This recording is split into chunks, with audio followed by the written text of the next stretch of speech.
कल मेरे साथ क्या हुआ, कल था हमारा फैमिली विज़िट पीएसएम का। अ मैन केम, उन्होंने मुझे बोला कि मैडम जी, मेरा जो बुखार है वो 6-7 महीने से ठीक नहीं हो रहा है।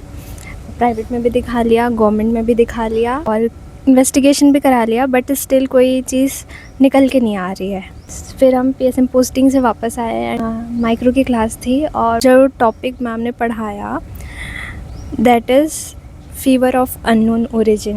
द सेम टॉपिक कि पता नहीं चल रहा कि फीवर कहाँ से हो रहा है। तो मैं पढ़ने की कोशिश तो कर रही थी, बट बैठे बैठे सो भी जा रही थी।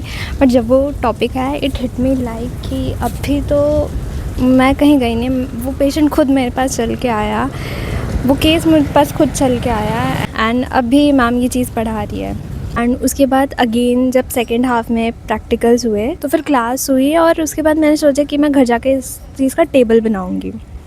एंड उसके कुछ देर बाद ही वो टेबल बोर्ड पे ऑटोमेटिकली मैम ने ही खुद ही बना दिया, बिना बोले मैम ने खुद से बना दिया। तो actually what is happening is मैं कुछ दिनों से डीप मेडिटेशन कर रही हूँ एंड इसकी वजह से I am more at peace from inside.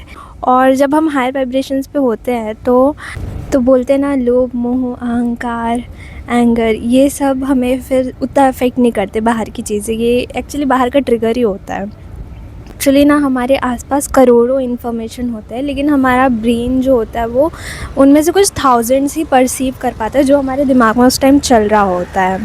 And यहाँ पे ये चीज़ जस्टिफाई होती है कि जो हो रहा है वो आपके लिए हो रहा है, जो हुआ था वो भी आपके लिए हुआ था एंड जो होने वाला है वो भी आप ही के लिए होने वाला है। और जब ये चीज़ें ऑब्जर्वेशन में आनी चालू होती है ना, जब हम चीज़ों पे रिएक्ट ना करके उस पर रिस्पॉन्ड करते हैं, जब हम ऑब्ज़र्व करते हैं चीज़ों को, तो एक्चुअल में हम ये लगा पाते हैं पता कि एक्चुअली चीज़ें आसपास चल के आ रही है, क्यों हो रही है, उनका क्या पर्पस है। शुरू में जब आप ऐसे अलाइनमेंट्स देखते हो ना, आपको मिरेकल लगते हैं, बट एक्चुअली जो यूनिवर्स के काम करने का तरीका है, जो आपके सबकॉन्शियस के काम करने का तरीका है, वो यही है।